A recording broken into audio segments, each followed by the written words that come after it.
일주일 만에 이런 퍼스가 포메이션 되고 피스출라가 만들어졌다고 보기는 좀 어려울 것 같은데요. 대부분 퍼스가 차고 나오는 데까지는 대부분 한 2주 정도는 소요가 되는 것 같아요. 자, 2006년에 피코스라는 의사가 얘기한 것처럼 저렇게 컨저버티브 세라피, 즉 안티바이오틱을 썼는데도 효과가 없고 연조직의 종창, 스웰링과 피스출라가 포메이션 됐다고 그런다면 IND를 하라고 알려져 있습니다. 자, 제가 생각할 때는 이 IND의 가장 좋은 적응증은요, 그래프트 머테리얼 자체의 감염, 즉 septic 그래프트로 인해서 그래프트 머테리얼 자체가 감염됐을 때가 적응증이 되는 것 같아요. 제가 경험해 봤을 때 사이누스 그래프트를 하고 나서 스웰링이 되고 퍼스가 만들어지고 피슐라가 만들어지는 경우들은 대부분 그래프트 머테리얼 내부 감염이 많더라고요.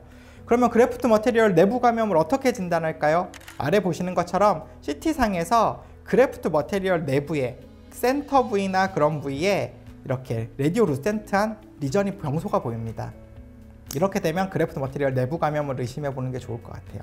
자, IND를 할 때 주의사항이 있습니다. 좀 중요한 것 같은데요. IND를 할 때는 라테랄 윈도우를 만들었던 부위에 바로 직상방에다가 절개선을 긋게 되면 증상은 좋아질 수 있어요. 하지만 어떤 일이 생길까요? 자, 이렇게 라테랄 윈도우를 만들어 놨는데 저쪽에 연조직이 스웰링이 되고 피스출라가 만들어지고 퍼스가 나오게 된다면 어디에 그 라테랄 윈도우가 있었는지 대부분 엑스레이를 통해서 확인하실 수가 있을 겁니다. 그 위에다가 만드시 마시고요. 거기서부터 가능한 멀리 떨어진 부위에, 그리고 절개선도 수평으로 주지 마시고요. 보시는 것처럼 수직으로 주셔야 좋습니다. 그런 다음에 드레인을 하는 거죠.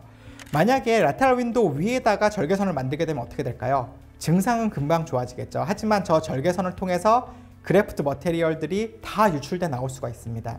그러면 어떻게 될까요? 저기에 힐링이 또 잘 안 되겠죠. 라테랄 윈도우 위쪽으로는 본으로부터는 블러드 서플라이가 없을 거 아닙니까? 그러면 힐링이 안 되면 결국은 이렇게 되겠죠.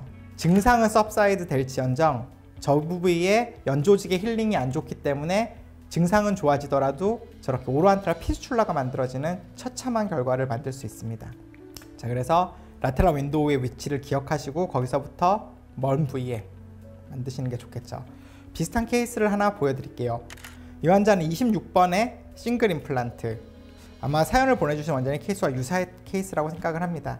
잔존골의 높이가 조금 있어서 한 3mm 정도는 됐기 때문에 임플란트까지 동시에 식립을 했습니다. 자, 보시면 술전 사진이고요. 깨끗하죠. 특별한 문제를 찾을 수는 없습니다. 절개선 주고 플랩 열고 라테랄 월에 세이브 사이너스 키트에 있는 라테랄 전용의 드릴을 사용을 했고요. 코어 드릴이라는 드릴을 사용하고 스타퍼를 이용해서 멤브레인의 손상을 최소화시켰습니다. 이렇게 해서 안전하게 라테랄 윈도우를 형성을 했고요. 자, 이 세이브 사이너스 키트에 대해서 간략하게 설명을 드리면, 일단 장점으로는 크레스탈 어프로치와 라테랄 어프로치를 하나의 키트로 다 할 수 있다는 장점이 있습니다. 보시는 것처럼 좌측에 구성된 드릴, 리머 드릴이라는 것과 그 아래에 있는 스타퍼를 이용해서 크레스탈 어프로치를 할 수 있고요. 또 하나는 저쪽에 있는 아쿠아팁을 이용해서 멤브레인을 수압 거상을 할 수가 있죠. 크레스탈 어프로치를 할 수도 있고, 오른쪽에 있는 저런 코어 드릴 같은 드릴들을 사용을 하고 또 그 전용 스타퍼를 이용해서 라테랄 윈도우를 만들에 있어서 멤브레인의 손상을 최소화하면서 적절한 사이즈의 라테랄 윈도우를 형성할 수 있게 디자인이 되어 있습니다. 그리고 상방에 있는 다양한 그 모양과 사이즈의 사이너스 큐렛을 이용해서 멤브레인을 손쉽게 거상을 할 수 있게 되겠죠. 그래서 이 키트를 이용해서 라테랄 윈도우를 만들었고 멤브레인을 거상을 했습니다. 멤브레인 찢어지거나 아무 문제 없었습니다. 여기에 그래프트 머테리얼, 저는 사연자분과는 다르게 여기선 동종고를 사용을 했습니다. 저는 사이누스를 수술할 때는 대부분 동종고를 선호하는 편이고요. 자, 그런 다음에 임플란트 초기 고정력도 좋아서 힐링 어바트먼트 체결하고 수처해서 수술 마무리했죠. 파노라마고요. 보시면 파노라마상에서 그래프트 머테리얼 충분한 양이 잘 올라간 것을 확인하실 수 있습니다. PA가 되겠고요. CT상으로 보더라도 사연자분께서 보여주셨던 그 CT처럼 잘 올라가 있죠. 아마 사연자분께서도 첫 수술 직후에 그 찍은 CT를 보여주셔서 조금 더 도움이 됐을 수도 있었을 텐데, 어쨌든 수술 직후에 찍은 CT와 수술 3주째, 증상이 발현되고 난 3주째 찍은 CT를 한번 비교를 해보겠습니다. 보시면 수술 직후에는 그래프트 머티리얼 잘 안정화되어 있는데 3주 만에 그래프트 머티리얼의 내부가 저렇게 흡수가 많이 됐죠. 자, 이런 걸 보고 나서 제가 이종골 이식제보다는 동종골 이식제를 사이너스 수술에 선호하는 이유가 되겠습니다. 동종골 이식제 같은 경우에는 휴먼의 본이기 때문에 휴먼의 오스테오클라스트가 리접션을 시킬 수가 있죠. 그래서 인펙션이 심한 상황, 즉 인플라메이션 상황하에서는 저렇게 흡수가 일어나는데요. 이종골 이식제는 소나 돼지뼈잖아요. 그런 경우라면 휴먼의 오스테오클라스트가 흡수를 시킬 수 없기 때문에 그래프트 머티리얼 내부에 감염원이 있다고 하더라도 그래프트 머티리얼 자체가 흡수가 되지 않기 때문에 임상의로 하여금 어떤 문제인지, 즉 그래프트 머티리얼 내부 감염인지 사이너스 멤브레인의 안쪽, 즉 사이너스 캐비티 내부의 기질적인 문제인지를 알려주기가 어렵습니다. 그래서 저는 동종골 이식제를 선호를 하고요. 이렇게 그래프트 머티리얼 내부의 흡수가 광범위하게 보인다는 건 내부 감염이라는 거죠. 그래서 IND를 시행하기로 했습니다. 자, IND를 시행할 때는 라테랄 윈도우에서 먼 쪽에 수직 절개선을 짧게 주고 사연자분께서는 펜로즈를 드레인을 넣으셨는데 저는 누꺼즈 드레인을 삽입을 했습니다. 환자의 불편감 때문에 그렇죠. 아무래도 IND를 하고 나면 일단은 드레인을 2-3일 정도는 유지를 해줘야 되는데 펜로즈보다는 저렇게 누꺼즈가 좀 편해할 것 같아서, 하지만 저것들은 누꺼즈 드레인은 좀 부드러워서 안으로 들어갈 수 있으니까 저는 나일론을 이용해서 봉합을 해서 고정을 해줬습니다. 자, IND를 하고 나서 4주 정도 지난 이후에 CT입니다. 보시면 다시 그래프트 머티리얼 내부에서 고라가 잘 일어나고 있죠. 광범위하게 3주째 흡수된 양상에서 어느 정도 다시 고라가 일어나는 양상을 보실 수 있습니다. 사이너스 멤브레인의 스웰링도 굉장히 줄어들었죠. 아예 술전과 거의 유사해집니다. 즉 사이너스 멤브레인의 스웰링을 유발했던 원인이 그래프트 머티리얼 내부에 있었던 감염으로 인해서 사이너스 멤브레인이 반응성으로 스웰링이 됐을 거라고 생각을 합니다. 자, 그래서 5개월째 오세오 인테그레이션이 잘 일어난 걸 확인하고 최종 보철물 딜리버리 했고요. PA상으로 보더라도 그래프트 머티리얼의 흡수나 이런 걸 보실 수는 없고 잘 고라된 양상을 보실 수 있습니다. 자, 1년까지 팔로우업을 해보고 찍은 CT인데요. 보시는 것처럼 수루 3주째 증상이 발현하고 찍은 CT상에서는 그래프트 머티리얼 내부에 심한 감염으로 인한 흡수가 있었지만 1년째 지나고 나서는 다시 고라가 잘 일어나는 걸 확인할 수 있습니다. 즉 적절한 시기에 적절하게 인터벤션을 했기 때문에 그 감염이 임플란트의 오세오 인테그레이션을 방해하진 않았다는 얘기가 되겠죠. 자, 다음 스텝은 원장님께서 바로 또 시행을 하셨던, 사연을 주셨던 원장님께서 바로 시행하셨던 디브라이드먼트, 완벽히 다 제거를 하는 거죠. 저는 이 디브라이드먼트는 그래프트 머티리얼의 내부 감염으로 인해서 IND를 시행하고 난 다음에 그래도 잔존해서 퍼스가 나오거나 아니면 계속 인펙션 소견이 남아있거나 그런다면 그때 세 번째로 고려를 하게 됩니다. 그 디브라이드먼트를 하기 위해서, 우리가 다 제거하기 위해서는 다시 플랩을 크게 열어야 되겠죠. 그래서는 처음에 수술했을 때 만들었던 절개선을 따라서 크게 여시고요. 대부분 IND를 시행을 하는 건 수루에 2-3주 정도 지나서 퍼스가 만들어지고 내부 감염이 확실할 때 시행을 하게 되는데, 그런데도 반응을 하지 않는다면 2-3주의 시간이 더 흘러가겠죠. 그 정도가 시간이 지났는데도 이렇게 플랩을 열어서 봤을 때 그래프트 머티리얼이 그대로 남아있다고 한다면 이거는 절대 고라가 될 수 없는 그래프트 머티리얼입니다. 이런 것들은 다 제거를 해야 되겠죠. 우리가 그걸 디브라이드먼트라고 부르게 되겠습니다. 이미 그래프트 머티리얼 내부든 아니면 뭐 어떤 다른 원인에 의해서든 인펙션이 됐다고 한다면 가능성, 인펙션의 소스가 될 수 있는 것들은 모두 다 제거를 하셔야 됩니다. 완벽히 다 그래프트 머티리얼 제거를 하셔야 되겠고요.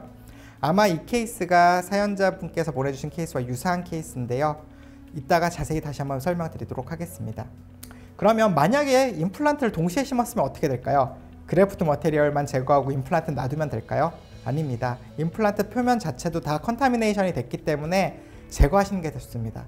임플란트를 두고 남아있는 그래프트 머티리얼 제거하는 게 오히려 더 어렵거든요.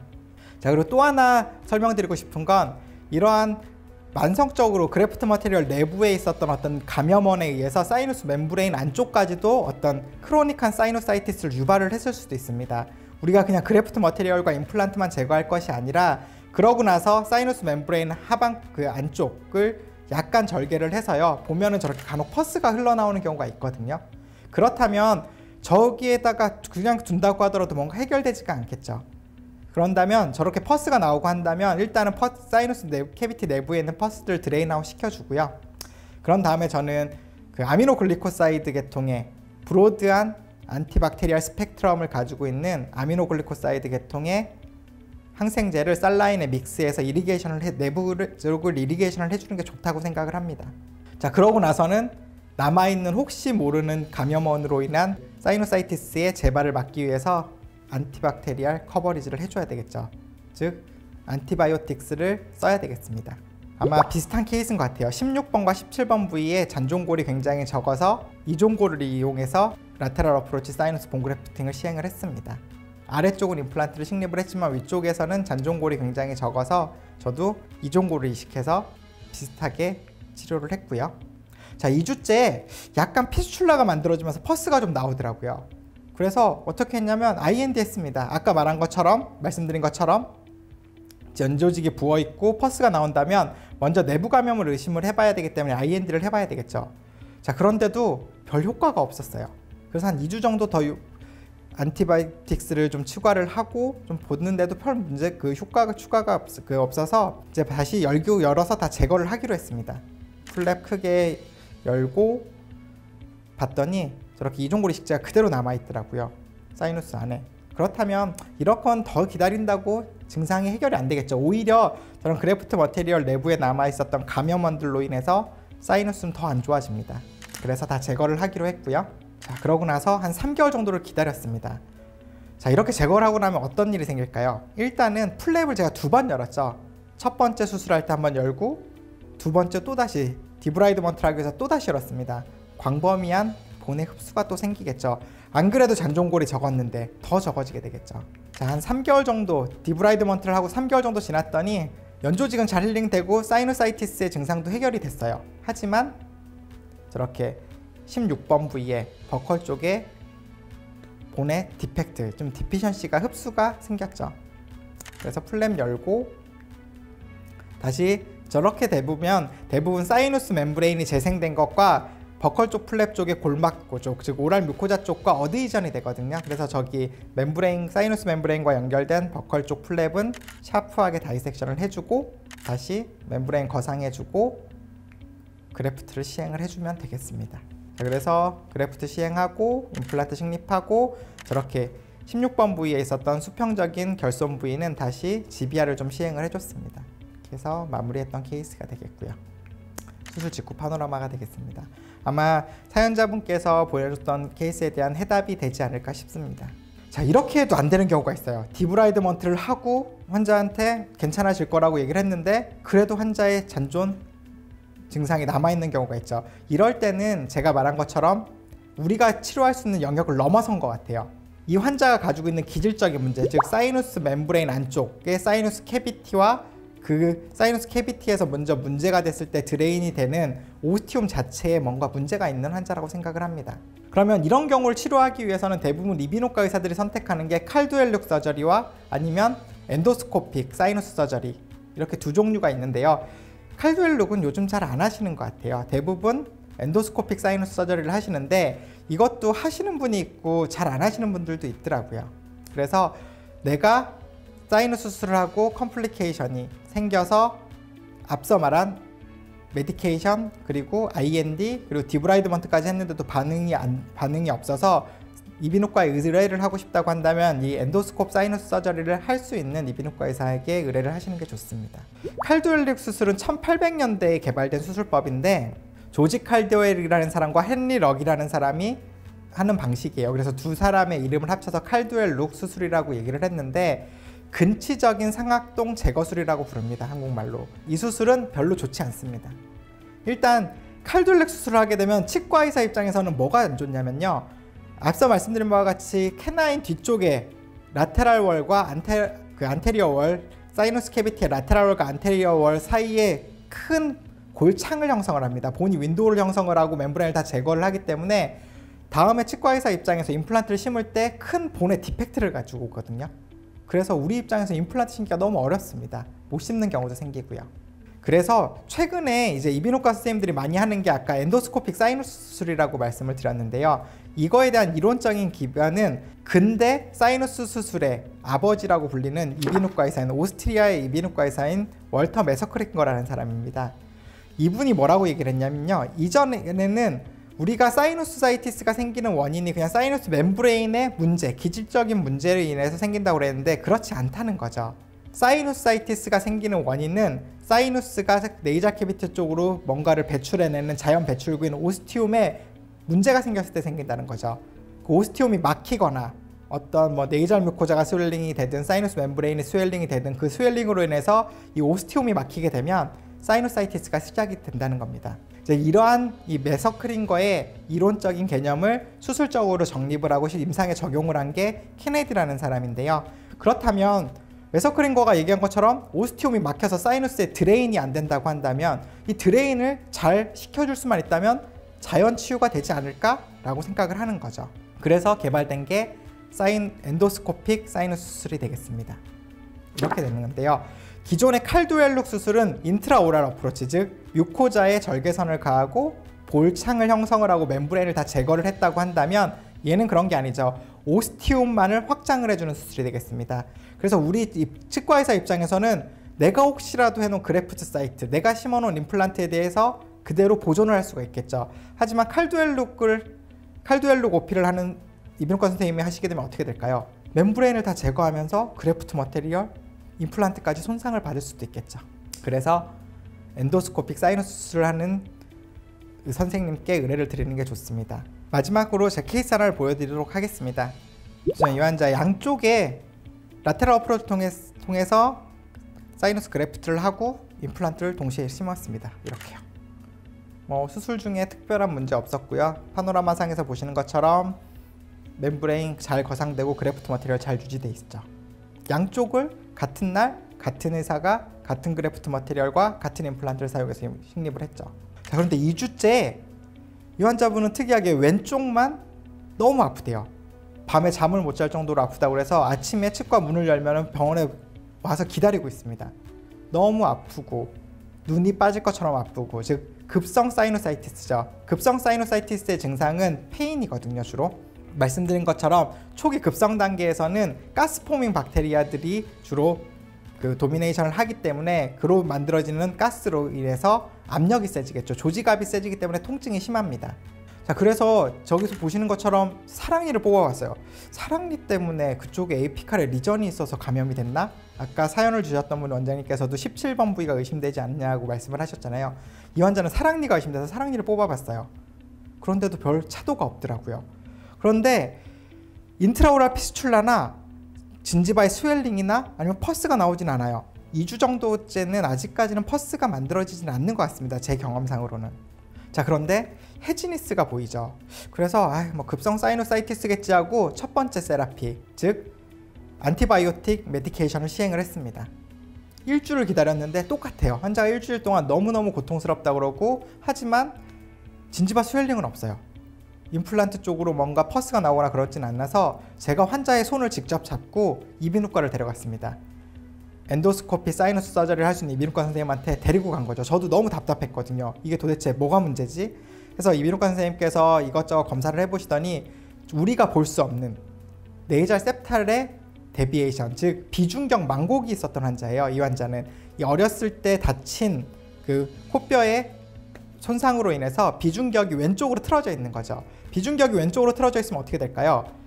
오스티움이 드레인되는 그 캐비티 쪽이 좁아지겠죠. 즉 이비인후과 선생님 말씀으로는 그렇게 말씀하시더라고요. 당신은 하수구가 좁다. 수술 전에는 아무 문제가 없겠지만 수술하고 나서 이런 어떤 염증 물질들이 배출이 돼야 되는데 오른쪽은 넓으니까 잘 배출이 되지만 왼쪽은 배출이 안 된다는 거죠. 우리가 말씀드렸던 아까 토이스토리의 얘기처럼 한계를 넘어선 케이스죠. 치과 의사가 어떻게 진단하고 치료할 수 없는 한계입니다. CT상에서 보시면 이렇게 오른쪽은 오스티움이 잘 뚫려 있는 걸 확인할 수 있지만 왼쪽은 이렇게 진지바 그 사이너스 멤브레인의 스웰링으로 인해서 꽉 막혀 있죠. 그럼 여기를 어떻게 할까요? 약을 써도 반응을 안 하고, 그렇기 때문에 엔도스코프를 이용해서 이쪽을 뚫어줬습니다. 그날 바로 국소마취하에 시행을 했고요. 그러고 나서 환자의 심통이 드라마틱하게 좋아집니다. 왜냐하면 저기에 있는 압력을 줄여주고 오스티움을 확장을 해줬기 때문에 사이너스가 다시 드레인되는 펑션을 찾을 수가 있었던 거죠. 그로 인해서 그래프트 머테리얼 모두 보존할 수 있었고 임플란트의 오세오 인테그레이션도 다 사운드하게 가져갈 수 있었죠.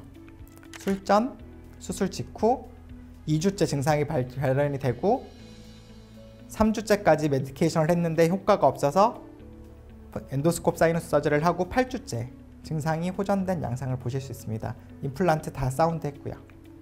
자, 그래서 사이너스 수술하면서 우리가 실수든 우리에게 고민거리를 만들어주는 컴플리케이션들은 대부분 인펙션으로부터 오는 것 같아요. 우리가 사이너스를 수술할 때 우리가 사이너스를 대하는 자세를 좀 바꿨으면 좋겠어요. 사이너스는 우리가 그냥 그래프트 머티리얼을 넣고 멤브레인을 들어 올리고 그래프트 머티리얼을 넣어야 되는 스페이스가 아니고 사이너스 자체는 펑션을 하는 오간이라고 생각을 했으면 좋겠어요. 그래서 수술할 때 이 사이너스가 가지고 있는, 즉 사이너스 멤브레인이 가지고 있는 펑션을 유지를 하면서 그 기능을 저해하지 않으면서 멤브레인을 거상을 하고 그래프트 머티리얼을 넣고 임플란트를 식립하도록 해야 되겠죠. 그러기 위해서는 트라우마틱한 수술, 즉 사이너스 멤브레인을 잘 올라간다고 과도하게 디태치하는 것도 좋지 않을 거고요. 우리가 뭐 세이브 사이너스 키트 같은 걸 이용해서 수압 거상을 하는 게 장점인데, 그런 수압 거상을 할 때 너무 과도하게 하는 것도 사이너스 멤브레인의 이런 드레인 펑션들에 어느 정도의 트라우마를 줄 수가 있겠죠. 그래서 이런 것들에 대한 이해가 필요하다고 생각을 하고요.